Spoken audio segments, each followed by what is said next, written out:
Welcome back to Build It. This is your old buddy John, joined by my good friend Nick. Hello, Nick. Hello, John. Hello, fans of my accent. Yeah, I don't think the fan is listening. We've got a kind of another cool podcast today with Larry and Jacob, who are in the early stages of starting a club in the Maryland/Delaware region. And so I'd like to welcome Larry and Jacob to the greatest podcast in the history of podcasts. Hello, guys. Hello, thanks for having us. Hello, good to be here. Absolutely. Hi. So give us the rundown of your project, where you're from, how you got into soccer. Kind of give us the overview here. All right, I'll give you the how I got into soccer. Long story. So when I was a kid growing up, I wasn't talented, in being able to walk in straight lines and such. I was a little clumsy. My mom always gave me a hard time about how I would fall over just standing still. And so when I would beg to be signed up for soccer, my parents would just ignore me, thinking I was crazy. But I kind of held on to that my whole life and always wanted to play soccer. So I thought, I'm going to make my kids play soccer to get even for this. So I have 4 kids, and when each of them turned 5, I signed them up for soccer. So they haven't hated me too much for that. But as they've grown up, they've mostly continued to do it. My daughter did it for 8 years before she went into dance and other stuff. And then I had 3 boys, Jacob, Caleb, and Samuel. And so they've all been doing it since they were 5, and they're all pretty close in age. So I just got into coaching and, watching. And when they would get older, we would start, following the national team and going to MLS games and stuff like that. And that's how I got into soccer. And I have my story, which is similar to his, but from my perspective. I played soccer when I was little, like he signed me up, but I don't accredit that to any of my skill or anything like that, because I took maybe a 2-year break or something. And so I played when I was younger, and then maybe I was, 11 or 12 or something. I switched to flag football, baseball, tried some other sports.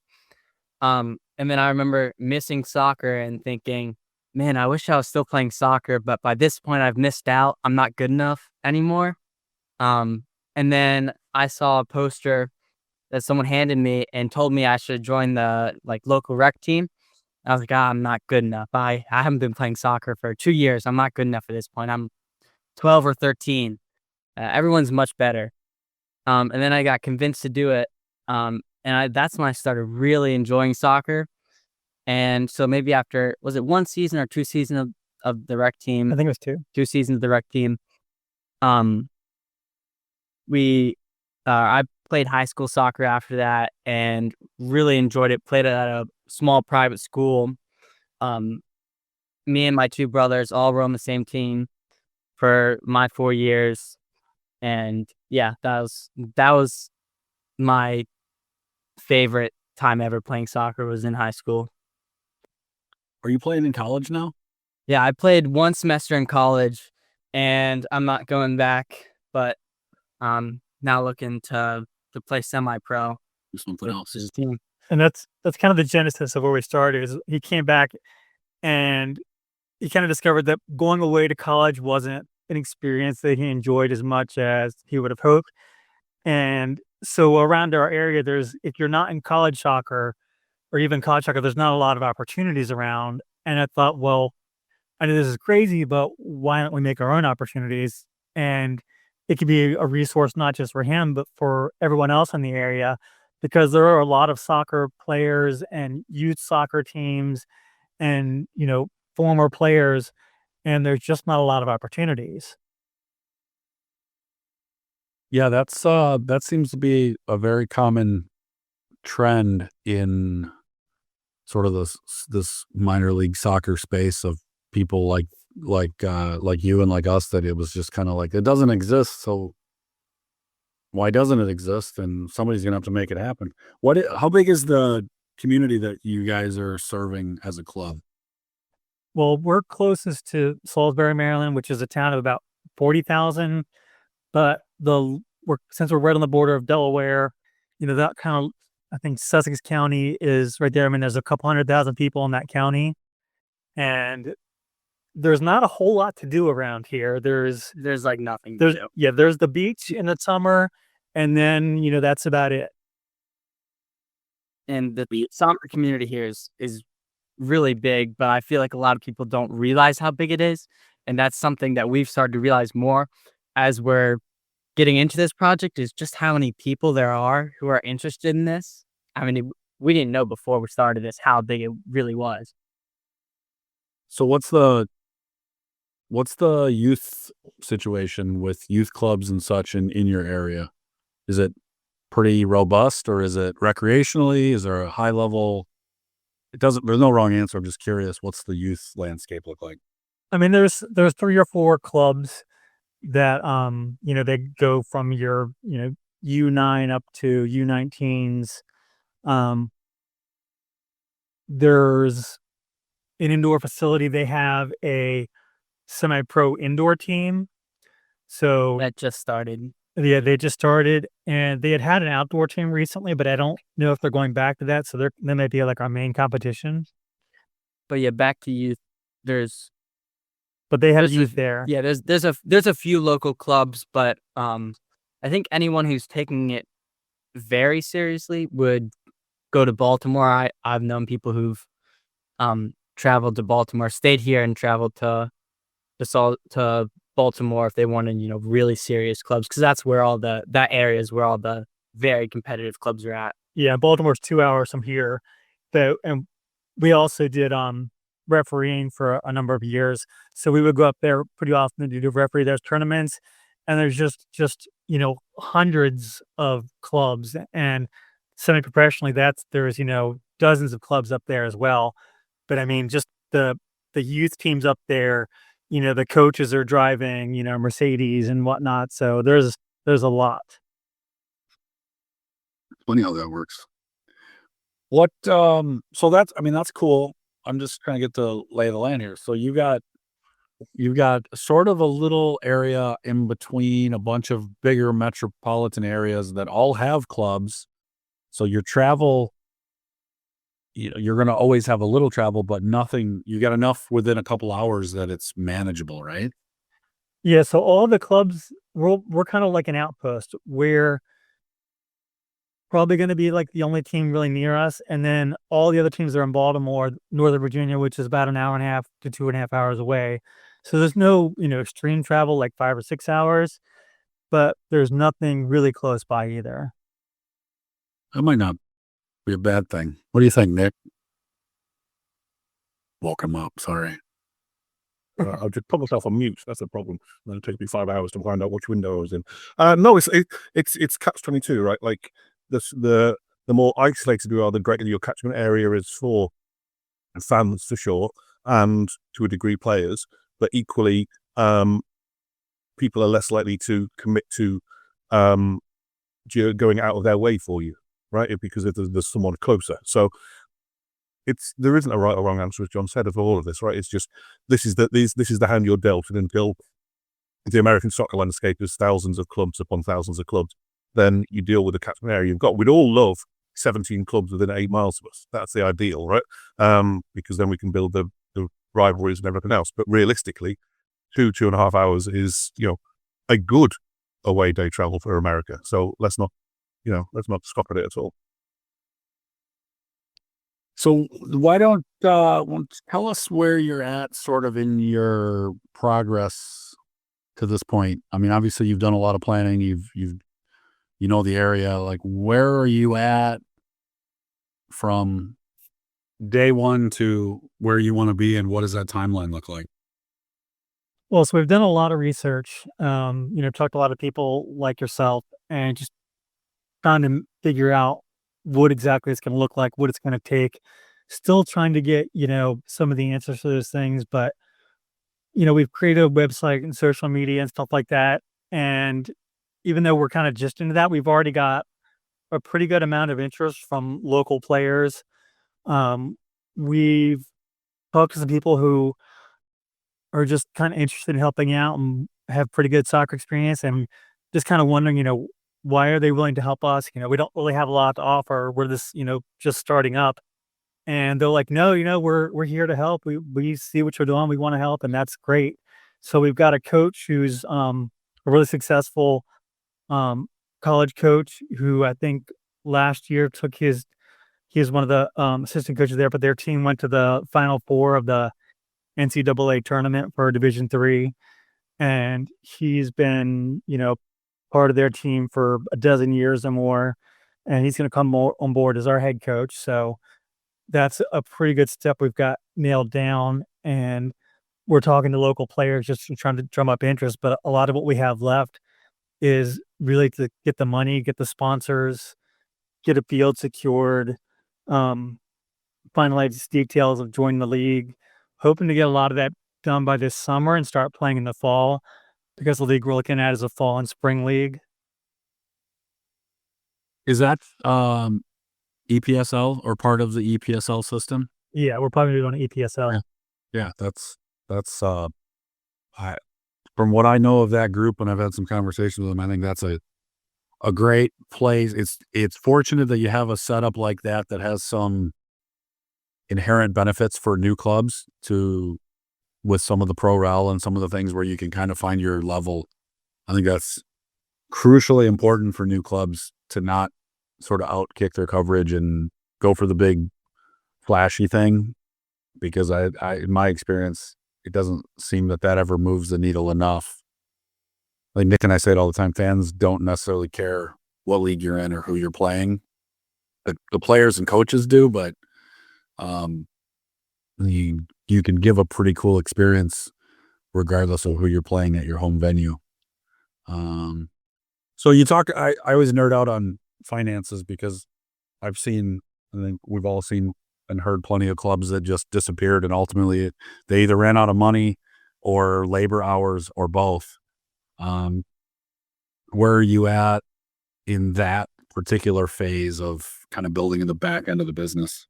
Yeah, we're at the very beginning of that. So, like I said, we've talked to there's a guy who have you ever heard of the Baltimore Blast? Yep. All right. Well, one of the guys he's worked at the Blast for I think 25 years or so. Reached out to me a week or two ago. He's like, I've worked at the Blast. I've played pro. I want to do what I can to help you. I can really help you, build things up in that regard. So that's one step in that direction, but gonna have to do a lot of groundwork ourselves as well. But that's definitely the steepest part, is because, like you're saying, without that, you can't really be sustainable. And you've got your budget. I'm kind of this is how these chats go. We just start chatting. What you got your budget and stuff figured out? Or are you still trying to lock in a venue, you said? So there's a X factor there that needs to get fine tuned. Yeah, I mean, I've roughly know what the budget's gonna be. We have a rough draft for our budget. There's just fine tuning around the edges. With the venue, we're looking at a lot of high school stadiums and whatnot, and because there's nothing like this really around here, they kind of don't understand the concept of, we're looking to play a season there. Everything's kind of set up where they just want you to fill out an application for one date and one specific time, and either it's open or it's not. And I've been trying to explain, we're looking for several home games in the spring and the fall, and it doesn't have to be locked into a specific date. It can be a Saturday or a Sunday. We can move the time. And they just kind of keep coming back. Well, submit the one day you want, and then we'll let you know. And it's kind of outside their mindset. So that's where we're kind of struggling. Oh, I could imagine that, because that's exactly how a lot of facilities are with, tell me all the days you want and we'll tell you if they're available. And that's not the partnership you're looking for. I think that's the trick, is getting to the right people. And have you had the kind of the one-on-one sit downs with any of these people, or has it been a lot of over the phone and emails? A lot over the phone and emails. I think, though, as we progress, if we don't make much further, we're going to have to get to that phase soon. Yeah, I think that especially when you're trying to introduce a brand new thing, a concept, like you said, I think that's goes a long way to, yeah, we're real people. We're here. We live here. This is what we're trying to accomplish, and kind of spelling that out. Unfortunately, you probably have to do that. Is there any place that lets you sell alcohol? Any small college venues or anything nearby? Um, there's a college venue, but they might be a little bit out of our price range. I believe that too. I understand, and sometimes there's even more red tape, believe it or not. And Salisbury University is nearby. They've got a pretty decent, soccer complex and some other fields, but there's a good high school one that's set up very well, but it's also a little expensive. And I get the feeling this was going to be significantly more because it's very nicely done. So just by looks alone, it's a little daunting. Yeah, it's hard when you don't know if you're going to expect 50 fans or 500 fans or 2,000 fans too. That is a difficult. It's difficult to quantify what you can afford there on a budget because your budget is mostly expenses and those you can get those dialed in pretty good. The thing you don't know until you've done it for a season is what are the revenues going to be? How many shirts and scarves and what's it cost to buy the merch? Ticket sales and season tickets and all that kind of stuff is all, you can put a line item for sponsorship income, but it's just a guess until you actually, meet with people and do all that. So it's you're in that fun spot. Nick, what would you say, I guess since they haven't decided on a venue yet and they're kind of trying to figure out the best relationship, what are your thoughts about that as it relates to, fan experience and some of those kinds of things that I would imagine they're going to be for? I mean, just in terms of the stadium alone, I think my inclination would be to drift towards the smaller stadium that you can theoretically sell out, right? A packed house of 500 with people standing around the side looks much better than 500 people in a 2,000-seater stadium or a 1,000-seater stadium. I think that too. Yeah. It's a great headline maker. Like local club sells out. Tickets are really hard to come by. You're building more of the buzz. If you're just rattling around a big old stadium, it's not the same experience at all. And it's just more personal, right? In terms of from the marketing side of things, like it doesn't really matter where you are as long as people know where that is. If you get what I mean, like if you can tie yourselves into Town X, regardless of the team name, right? You can be Peninsula FC, whatever you want to be, but if you can tie yourself as the club in this part of town, in this area, in this zip, whatever, that's the huge thing, because then there's a sense of belonging.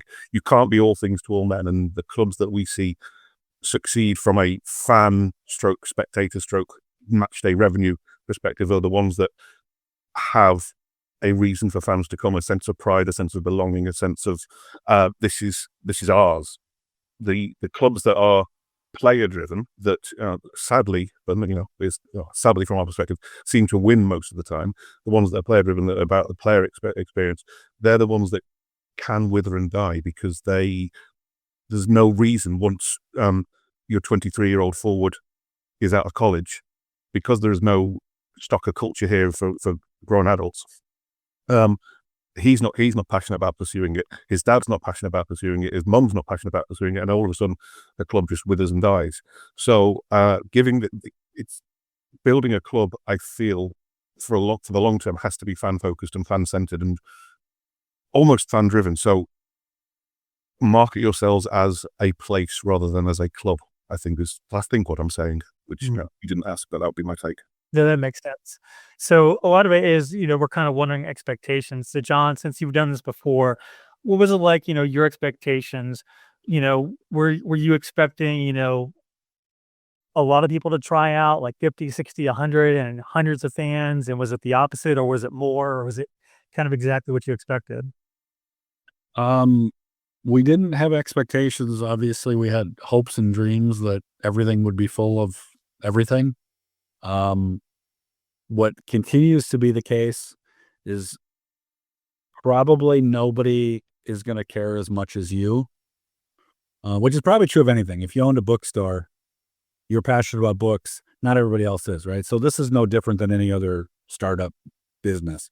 We were strong with tryout numbers and stuff early on. We projected well of a very sort of a big professional, new, shiny club, and in a market that also didn't ever have it really before. So that was good. The attendance and stuff was good. I mean, there was some of that brand new thing hype I think we benefited from. Things did plateau over the years a little bit, but we're sort of constantly re-energizing. But I think that's the thing that I remember being frustrated with is, why is everybody not buying a jersey, a scarf, a t-shirt, a hoodie, and putting it on Facebook every single day? Well, because they're happy to see it exist and succeed, but they're not going to push it, like we're going to push it ourselves. So that was My thing has always been like, if people wanted a soccer club in your area, there'd already be a soccer club in your area, right? You just got to make them want what it is that you're selling. So the numbers of people that turn up for tryouts is great in terms of making you think that there's a soccer culture, a footballing culture there. But if you've got 200 people turn up and they're all really, really bad right backs, it doesn't matter, right?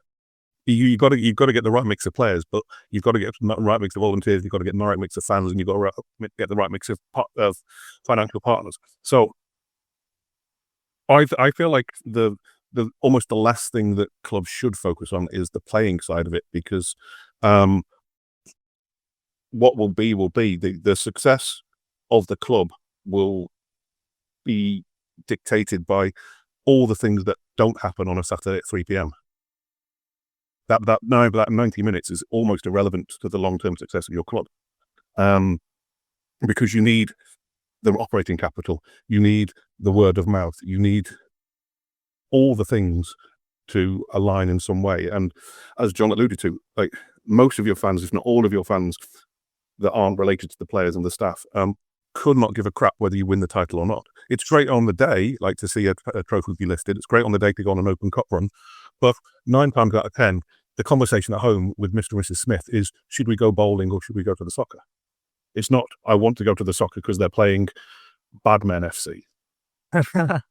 So you are in the entertainment business, and your competitors are not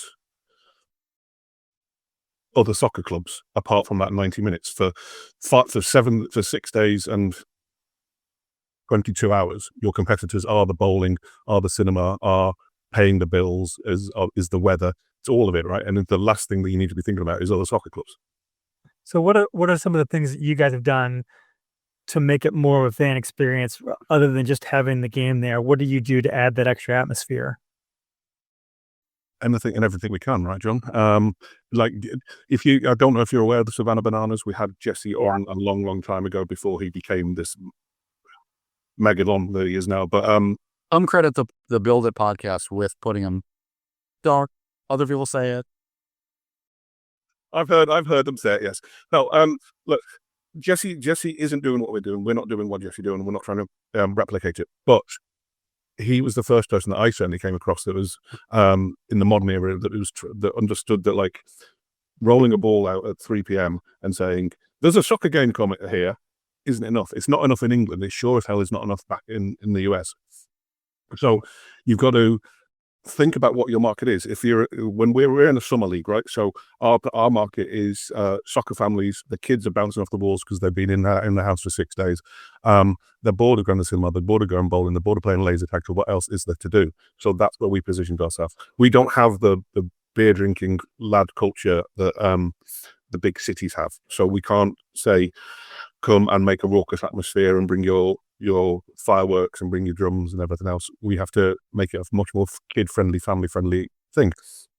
But there are other clubs out there that their tifos and their flags and everything, and that the photogenic fan experience is huge for them. But it depends on your market. It depends where you plant your flag as to what you operate.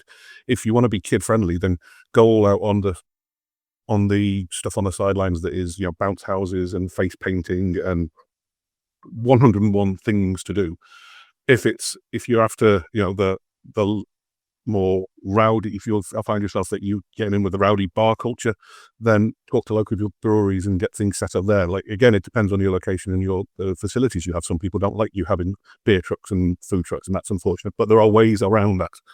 What you can't just do is expect people to have your passion, because like I said, if someone wanted this, it would already be here.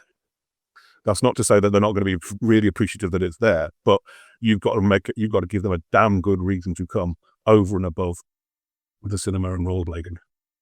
There's time we got our work cut out for us. Everybody does, right?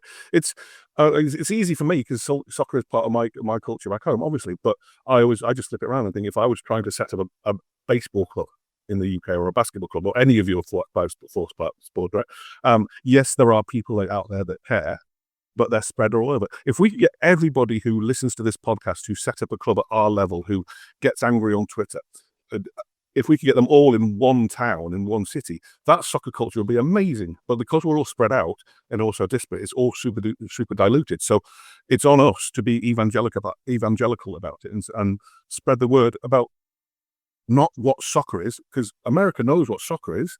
America likes soccer, right? They like it as a youth pastime. They like it to watch the men's and women's national teams. And God bless it, some people care about MLS. But in the whole, what we're doing is not, it's not just about soccer. It's about the fact that this level, as you've experienced just trying to get a venue, this level of sport, of recreation, isn't a thing that America understands. So it's a whole rethink of your community. Yeah, so I mean, kind of like you're educating us, we're going to have to take that and educate them as well to get people interested. But I guess it starts with the making an experience that they want to come to first, and building. Have your early adopters that are there because there's a soccer club, right? The ones that are getting up at 5:30 in the morning to go and watch Arsenal. Then you're going to have some soccer mums and dads who get it because their kids gone through college and whatever. But 98% of your fan base isn't going to be the early adopters. 98% of your fan base is going to be people who come along out of curiosity, out of like boredom. You have to convert them to be the spokesman for game 2, game 3, season 4, season 5. Right. Yeah, it's very easy to get focused on game 1 and season 1 and all the things that you can achieve on the pitch by kicking a ball around, but you ain't going to win shit on the first season. If you do, congratulations to you, but like, that's not going to make your club successful in the long term, because again, the local paper might run a story say you won the league, but that means nothing to anybody who wasn't already following the league. So does it get easier after year 1, harder, or is it just different? You're getting it outside you. Yeah. It's the same, but you learn more about your community. So if you're fortunate enough to go year 1 to year 2, you have then a year of what worked, what didn't work, and you can pivot and adjust and reallocate some money if you have it, or say we didn't have this, but we should do this. As I was telling you, kind of when you guys jumped on, it's like I think Nick, you'll have fun with this. Our biggest challenge is that we never really settle. We're constantly trying to do something bigger, more different. And so there is no just hit, rinse and repeat and do it again. It's rinse and repeat and add 3 more ingredients and let's see what happens. And as I say all the time, there's people in my neighborhood that don't know that our club exists after 7 or 8 years. It's a simple fact of there's no good way to communicate with every single person. Right. And so it gets easier because you have experience, but it is a total grind. Even now, from January till playing in August, maybe, it is, unless you hit a home run with some people. Even if you get a home run and a sponsor gives you $50,000, boy, now there's some pressure to make that sponsor happy, or else you're a one and done. And I don't know that that's actually better for an organization to have that, or if it's better to have to scratch and claw and answer the questions. Why should we support you? Why should I give you $200? Why do you think this is going to be successful? Who are you serving? Where are you playing? What league are you going to play in? Because those are the questions I faced early on, and you have to figure out how you're going to answer those, and sometimes you don't have the answer yet, but it's the vision of, this is what we're going to represent, and this is how we're going to be successful. We'd love to have you come along, and, hopefully your passion for your project can sort of bleed through. So having been there, what would you say is maybe your number one tip, the thing that you found that was the most important thing that you learned during the process? That's a good question. I would say boots on the ground. I was going to say, I know exactly what John was going to say. To one of two things. He's only going to say boots on the ground or get used to no. So, no, I don't take no for an answer. That's the difference. Just kidding. I obviously have to, but you cannot. I had a very high success rate, and I still do, when I have the time and I'm able to sit down with somebody and tell them what we're doing and why we're doing it and how we're doing it. High success rate. And I'm not talking like fat checks. I'm talking about people that go, wow, I love it. Maybe we'll support at a very minimum. We'd love to come on to a game, whatever. Like, I don't get anybody that kind of leaves a discussion disappointed. Emails and texts and all that stuff is necessary, but your success rate will be so much higher if you say, hey, can I get 15 minutes to sit down with you? And I would suggest that if you're very, very, very early, I would low-hanging fruit, I would call every friend every uncle, cousin, brother, sister, and I would say, hey, I want to pitch you an idea because I need the practice. And then let them tell you all the things that your sales pitch wasn't good enough. And you gotta kind of elevator pitch. It's gotta be like 3, 4, 5 sentences. And we're trying to build an amazing thing right here in a place where there kind of isn't anything. And we think we can be the biggest thing in town. And we need you to help make that a reality. Yeah, it's something that we can definitely work on, and we'll be getting to that stage where we're actually pitching it pretty soon, because that's our next big step. It seems like, start talking to sponsors. So yeah, and I think the other thing, Nick and I talk about this, I mean, as recently as yesterday, you don't necessarily have to go in and say, hey, I'm looking for $5,000 or I'm looking for 500. Go in and say, hey, listen, I want to, our deal is we want to be a community resource. We want to be, as Nick tells it, like when you move into a community in the UK, the first thing you do is find a football club. And that doesn't exist like that here, but that's what we try to replicate. So if you want to know where the best restaurants are, follow along because they probably sponsor us. If you want to know where the best dentist is, they're probably attached to the club. We want to be sort of that hub.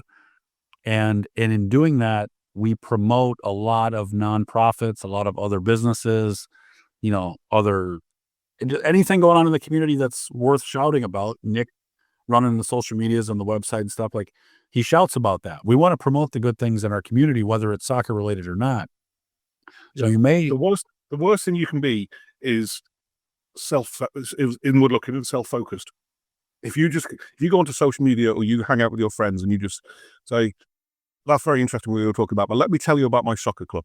On the one hand, that's great marketing, right? On the one hand, it's like in your face, but people get tired of that message very, very quickly. If you've got no game to sell, if you've got no merch to sell, all you're saying is, hey, we're here, or you're not saying anything until you've got merch to sell or games to sell, then when you do turn up, people are not interested because it's clearly a one-way relationship.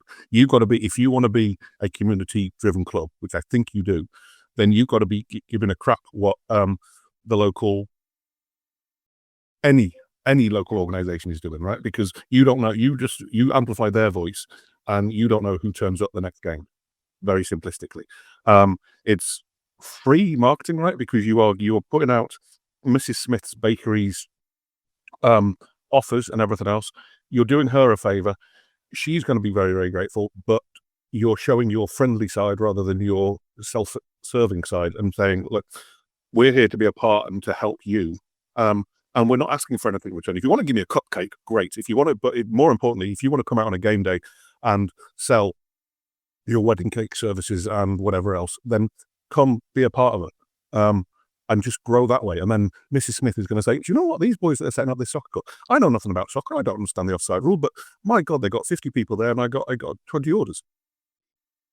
Yeah, I mean, that's definitely something we've already considered, is because that is part of what we want. We want to be a community team that's not just about ourselves. And so that's kind of what we've already started doing, since we don't really have a lot to get out for ourselves right now. It's just talking about other things going on in the community. Yeah, and mission driven is great. You've just got to be clear what that mission is for you guys, so that when people say, what is your mission, you can give the elevator speech and crack on with everyone's day. The worst thing that, not the worst thing, obviously, but a bad look for your club would be for someone to say to you, to challenge you and say, as John said, what are you about? Why are you playing? What league, etc., etc. And you and your way through it because you're not prepped. And then I end up thinking you don't care as much. You're just here for the ride. If you come out and not be slick willy, but you're just like, bish, bash, bosh, these are the facts, this is my passion, it looks a hell of a lot better. And so going back to what John said, now is the absolute time to ring your friends and family and say, everyone, come around to mine on Friday. We're going to sit in the basement and you are going to rip my elevator speech to pieces. We're going to build it from the ground up. And you do that 3, 4, 5 times and you practice in front of the mirror. And some actor, I don't know who it was, but some actors said that the secret to them being a good actor was forgetting all their lines, and then it just becomes speech, right? Rather than giving, we've all done the presentation where we're reading off a prompt card and we're reading off the teleprompter. This is my name and this is my club and this is my slideshow. No one's investing in that. But if you have your talking points and you can talk to them casually, friendly, empathetically, but professionally, people buy in like that. But it's practice. Going into your first partnership conversation shouldn't be the first time that you've had the conversation in your head. All right, I guess our friends and family are in some trouble then. Oh God, yeah, they might be better than you at some point. But don't forget, every one of them probably has a job or owns a bakery. We like Mrs. Smith's bakery apparently today. Everybody actually is a real opportunity too. So it may be like, yeah, let me go talk to the marketing person at my company and see if we could do something. And I mean, there's a lot of opportunities, but you have to be boots on the ground. You got to be active. And I remember a story I've probably told before. When my kids were really little when we started the club, and I remember I'd be sitting there watching Lion King or whatever. And I've seen all these movies 1,000 times. And I'm like, the fact that I'm sitting here not moving this club forward right now, at the very least, can I shoot an email to somebody or shoot the text message to my buddy and show him the graphic for the upcoming whatever? It was probably beyond burnout early on because it was like, it was a unrelenting pace, but you just had to keep charging because it isn't going to happen organically at the beginning. Like if you want 1,000 people to come, you better go talk to 3,000 or 5,000 people. And it takes a lot of time and effort. And the more of you that can go out and especially early on, sort of discuss with businesses and stuff, I think goes a long way. I'm curious, have you done how much outreach have you done just in social media and all that stuff? Like you have a website and you exist. How much interacting have you done so far? I mean, we've probably had maybe about 20 people go to our website and sign up a player interest form saying they're interested in doing it. Like I said, we've got a couple people who reached out to us who wanted to be involved as coaches, and a few people on Facebook who said, hey, they're looking forward to the team being here so they can come watch some games, and just kind of put it out there that we're starting up. So there's been some back and forth. Probably always going to need more, and figure this is just kind of step one. No, that's one thing we did early before we actually named the club or anything was the survey where the kind of the original group, we put a Google form survey together and we sent it out on all of our personal social medias, and it was very early. It was, what do you want us to be called? What are the colors you like? Where do you think we should play? What would you pay for season tickets? What would you pay for a match day ticket? And kind of painted the picture of what we thought it would be. And we got a lot of initial feedback from that. I mean, a few hundred responses. Wow. And emails, obviously. Wink, wink. And then you kind of have that foundational piece to go. The players,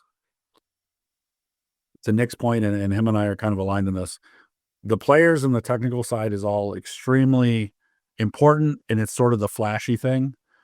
But one thing I would recommend, if you can find the right people, like I don't make, and I never have made player decisions. When I go to tryouts, I don't even know who the players are. That isn't my deal. That's not how I'm going to help the club. If you're going to put a soccer coach in place, let him be in charge of the soccer. And again, that's just my opinion. Obviously, I would love to be on the sidelines and influencing and yelling and screaming, but that's not what my skill set is. That's going to move the club where we want it to ultimately get to. So you have to be willing to step back. And if sponsors are the biggest thing that are going to hold you from green light or red light this thing come August, then I would say dig into that. And go build that and find some coach, like you mentioned, and make him the technical director or sporting director, whatever you want to call him, and say, I don't want to hear a word about playing time. I don't want to hear a thing. You build the culture here with the discipline, the expectations, the standards. You run that. Hands off. I'm going to go figure out how to sell tickets and get the community to care. And I don't know. Doesn't that seem cleaner for you, Nick, the way we do that? 100%. Yeah. If you've got a guy that you think in your head is already your coach, then tell him so and target him with, like, he doesn't have to sign up 17 players tomorrow, but tell him that, in a month, in 2 months, whatever the time frame, that you want him to come to you with whatever it is you want him to come to you with, but take it off your plate. If you're going to go out there and be the boots on the ground, then you don't have time to be worrying about who's your centre mid, and you shouldn't be worried. If you want to be worried about who's your centre mid, great. Then get someone else to be the boots on the ground. But you can't be all things to all men. So I guess one thing we need to add in is multiplying our volunteers at this point. Let's talk about that. Yeah. Just on that, John. Yes, but by the same token, like, by doing that, you're taking your eye off the ball somewhere else. So you've got to decide what is most important on any given day, right? Whether it is a recruitment drive, whether it is a sponsorship drive, whether it is a player drive, whether it is a facilities drive, it's going to fluctuate from day to day, from week to week. They're all equally important, and at any given point, there's 17 different plates you should need to be juggling, right, John? And do whatever else you do for real life. Yeah, absolutely. Good luck. This is a full-time job on a volunteer's wage. Yeah. So what did you? Is it just the two of you right now working on this, or do you have more hands? It's two of us, family members. Like I said, we got our one coach, but we've got some other people who are interested in helping out. So total, it might be 3 or 4 or 5 people right now. Yeah, we got my younger brother who wants to do social media right now. So that's one thing. It's a good stuff. So then, I know John has said this before. If you find somebody, in whether they're family or whether it's a guy down the supermarket, it doesn't matter. If somebody says, I'm interested in helping out, don't be like, that's great, I'll be in touch. Get a defined job, find out what it is they want to do, and hopefully the two of you align. If you've got a kid, or if you've got anybody that wants to do social media, give him the social media job. Give him a target of, like, we want to get 500 followers on Instagram. It doesn't matter, but whatever it is, give him that job and, like, let him have that job. If you've got your founding members that are contacts in business, get them to reach out to their network and challenge them to, reach out to 5 people in their network this week. But give them a target, give them a job, They may not be able to do it, right? Because A, they're volunteers, B, it might not come off, C, they might lose interest, but at least you know. But the worst thing you can do is sit on this Rolodeck of interested parties and then come next October say, hey, Bill, do you remember that chat we had? It's, oh, sorry, the time life's got in the way. Now, if the iron is hot, use it. If you only get them for 6 weeks and they lose interest, great, you've got to see you're 6 weeks further down the line. You've got 200 followers in Instagram that you didn't have before. Great. You don't know what's in that 200 followers. But if you just sit on your hands waiting for a job to come up to get someone out of your BlackBerry, then, you're wasting everyone's time. So that I think that covers a lot of what we're looking to in terms of what to expect. It's basically a lot of, like you're saying, boots on the ground, a lot of work, a lot of Delegating. Yeah. To certain people, certain jobs, but also making sure everything gets done, and there's nothing easy to it. Well, nothing. So wants and nows, right, John? Wants and needs. Yes. There's going to be, I'll tell you the truth is, doing the work with the club, I had never walked into a business and said, hey, we're starting a brand new thing, you should care, and you should write us a check. That's not a comfortable thing to do, having zero experience. The things that I've learned through the club and outreach, marketing, whatever, sales, listening to people, conflict management, problem solving, I've used so much of these skills in my real career and other things, other aspects of life, that it's such great personal development to go through the ups and downs of lower league soccer. So you will have the days where you probably will question whether it's all worth it, and you will have the days where you hit a home run and go, fantastic. And I would assume at some point you're going to have a giant crowd out, and some mom and her daughter are going to be at a game and say, we had such a great time. And you're going to be rejuvenated, and you're going to say, wow, all that was worth it. And those moments you're like, wow, I did something good for the community. I learned something. There's so much good and fun. I mean, even Nick and I we've gotten to be really good friends over the last 7 or 8 years. We volunteer for the same soccer club, and we live an hour apart. Oh, yeah. It's amazing connections you can make. Nick, what brought you to John? Why did you decide to help out there? Blackmail. It was blackmail, bluntly. You promised me $1,000, and I'm still waiting on it. No. My background from the UK is not the Premier League. My club is terrible. And I didn't live anywhere near it, and I had no vested interest in following any big clubs. So I fell in love with what we call non-league soccer, right? So whether it's 100 people and one man and his dog, and fences around the field, and muddy changing rooms and all that stuff, not the glitz and the glamour. Can't stand that. And when I moved over here 8 years ago, I was hoping there'll be some sort of culture. I'd heard that there was. I always knew there was MLS, but I didn't know if there was anything else. Still blows my mind that you can graduate college and then say, right, I'm done playing soccer, and that's it. I'm going to go and be a full-time accountant, and I don't need my Saturday afternoon playing soccer. That's just mental to me, but crack on, America. So anyway, I did some investigation, found a club that was playing outside of Chicago, and was going to go to that game. In the same moment, I was writing a blog about non-league America in America, the non-league soccer in America.